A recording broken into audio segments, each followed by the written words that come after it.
Assalamualaikum warahmatullahi wabarakatuh. Perkenalkan nama saya Abdul Latif Priyadi, I07 yang menjelaskan tentang generator DC. Nah, ini saya izin ulun juga ingin menjelaskan tentang generator DC juga.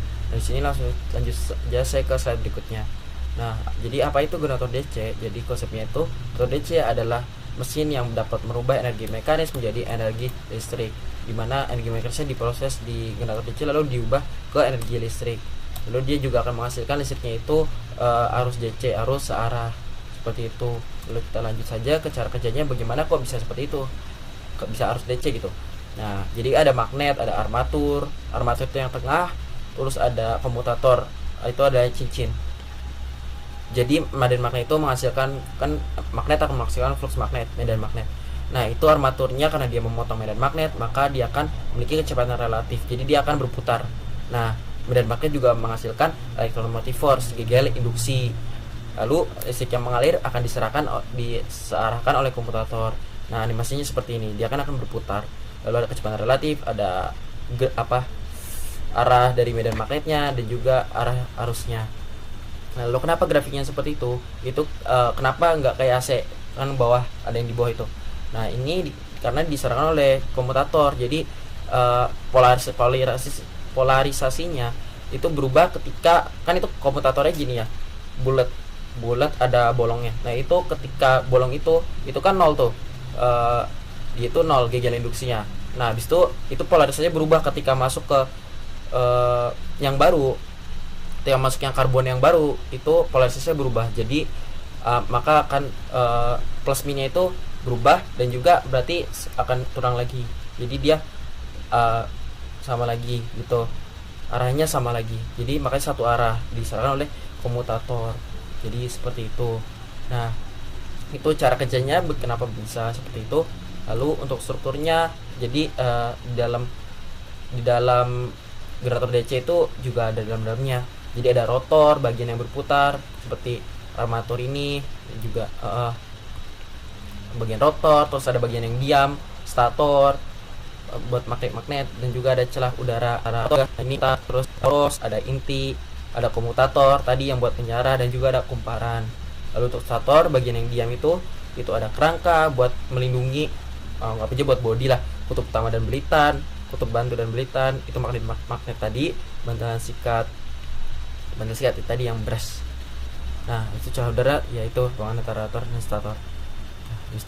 Nah, generator DC ini juga ada jenis-jenisnya berdasarkan penguat eksitasinya terhadap jangkar. Maksudnya apa sih penguat eksitasi terhadap jangkar? Jadi ada penguat terpisah dan juga penguat tersendiri. Penguat terpisah itu penguat si jangkarnya itu terpisah, nggak dalam satu rotor gitu, maksudnya nggak di rotornya penguatnya, jadi di luarnya. Nah, kalau penguat tersendiri itu ada di rotornya. Itu sebuah rangkaian yang menghasilkan medan yang nyambung di rotornya. Nah, kalau penguat tersendiri itu ada seri, shunt, dan juga kompon. Shunt itu paralel, dan kompon itu gabungan dari seri dan paralel. Itu maksudnya terhadap jangkarnya, rangkaiannya disusun terhadap jangkarnya. Jadi seperti itu untuk bagian saya. Lalu akan dilanjutkan oleh teman saya Izudin Uwan. Sekian dari saya. Wassalamualaikum warahmatullahi wabarakatuh. Kemudian kita lanjut ke pembahasan selanjutnya, yaitu jenis-jenis dari generator DC. Nah, berdasarkan penguat eksitasinya, generator DC dibagi menjadi dua, yaitu penguat terpisah dan penguat tersendiri.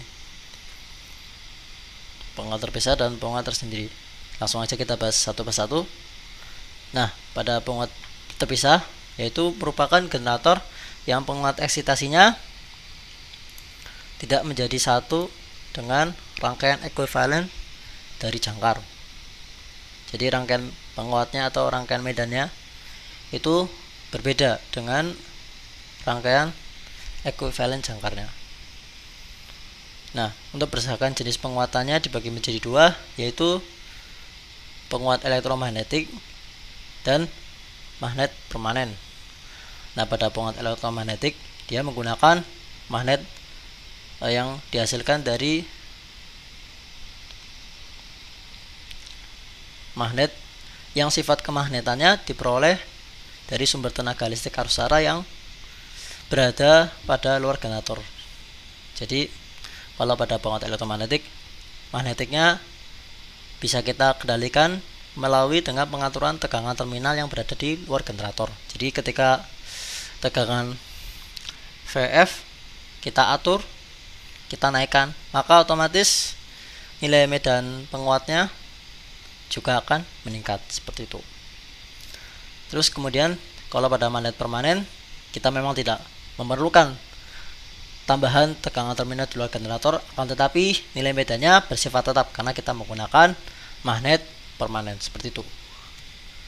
Kemudian pembahasan selanjutnya yaitu jenis generator DC penguat tersendiri. Generator ini merupakan yang dimana bagian penguat eksitasinya menjadi satu dengan jangkar, atau dengan kata lain kalau kita gambarkan dengan rangkaian ekuivalennya, jadi rangkaian penguatnya menjadi satu dengan rangkaian jangkar secara ekuivalen seperti itu pada gambar rangkaian ekuivalen. Nah, untuk berdasarkan tipe penyusunannya dibagi menjadi 3, yaitu seri, shunt, dan kompon. Untuk pada generator DC yang berjenis seri, jadi rangkaian medan ini dirangkai secara seri dengan rangkaian ekuivalen dari jangkar. Nah, maka dari itu tegangan beban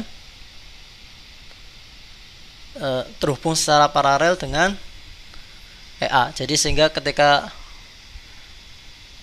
adanya kenaikan voltase, maka juga akan menyebabkan kenaikan. Jika ada kenaikan pada beban, maka voltasenya juga akan meningkat seperti itu, karena beban dengan output generator terpasang secara paralel seperti itu. Kemudian pada rangkaian shunt, yaitu rangkaian medannya ini dirangkai secara paralel dengan atau terhadap output generator. Nah, jadi kalau pada rangkaian ini untuk menghasilkan medan magnet yang dapat memperkuat rotor, maka dia memerlukan flux residu yang dihasilkan dari arus beban. Jadi semisal pada penggunaan sebelumnya, nah maka arus bebannya ini akan masuk pada rangkaian medan sehingga akan menghasilkan flux magnet residu seperti itu. Nah, kemudian flux magnet residu ini akan memperkuat perputaran rotor. Nah, sehingga ketika rotor berputar, maka rotor juga akan menghasilkan output tegangan seperti itu.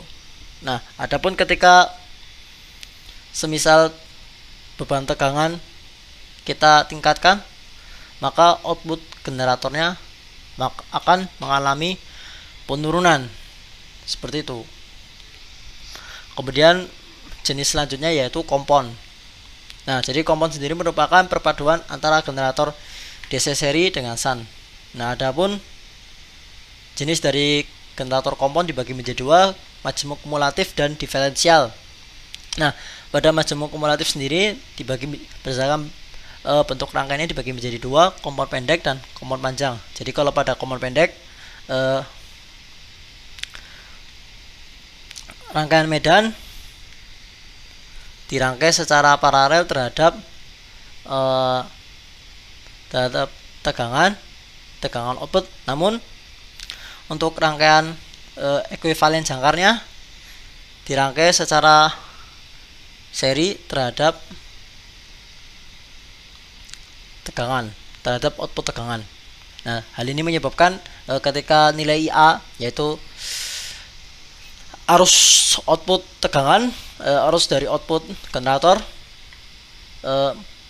akan mengakibatkan meningkatnya GGM atau gaya gerak magnet, sehingga dapat menyebabkan nilai flux yang menyebabkan nilai VT atau nilai output generator juga naik seperti itu. Kemudian pada jenis kompon panjang, Nah, kalau pada command panjang untuk rangkaian medannya dirangkai secara paralel terhadap output generator. Hanya saja pada rangkaian ini untuk rangkaian jangkar ekuivalennya dihubungkan secara seri terhadap beban, namun beban sendiri jika terhadap output generator terhubung secara paralel seperti itu. Jadi kalau gambar singkatnya, jadi output generator terhubung secara paralel dengan rangkaian medan terhubung secara paralel dengan beban seperti itu. Namun beban terhubung secara seri dengan rangkaian jangkar rangkaian jangkarnya seperti itu. Nah, karakteristik dari generator ini yaitu saat nilai IA naik maka nilai VT akan turun seperti itu. Kemudian untuk majemuk diferensial, untuk bentuknya juga sama, ada kompon pendek dan kompon panjang. Nah, bedanya nilai GGM di sini akan saling berlawanan gitu. Jadi sehingga besar GGM total merupakan pengurangan dari GGM yang ada pada rangkaian. Nah, mungkin cukup sekian penjelasan dari kami mengenai generator DC. Bila ada salahnya kami mohon maaf. Cukup, syukran. Assalamualaikum warahmatullahi wabarakatuh. Oh iya.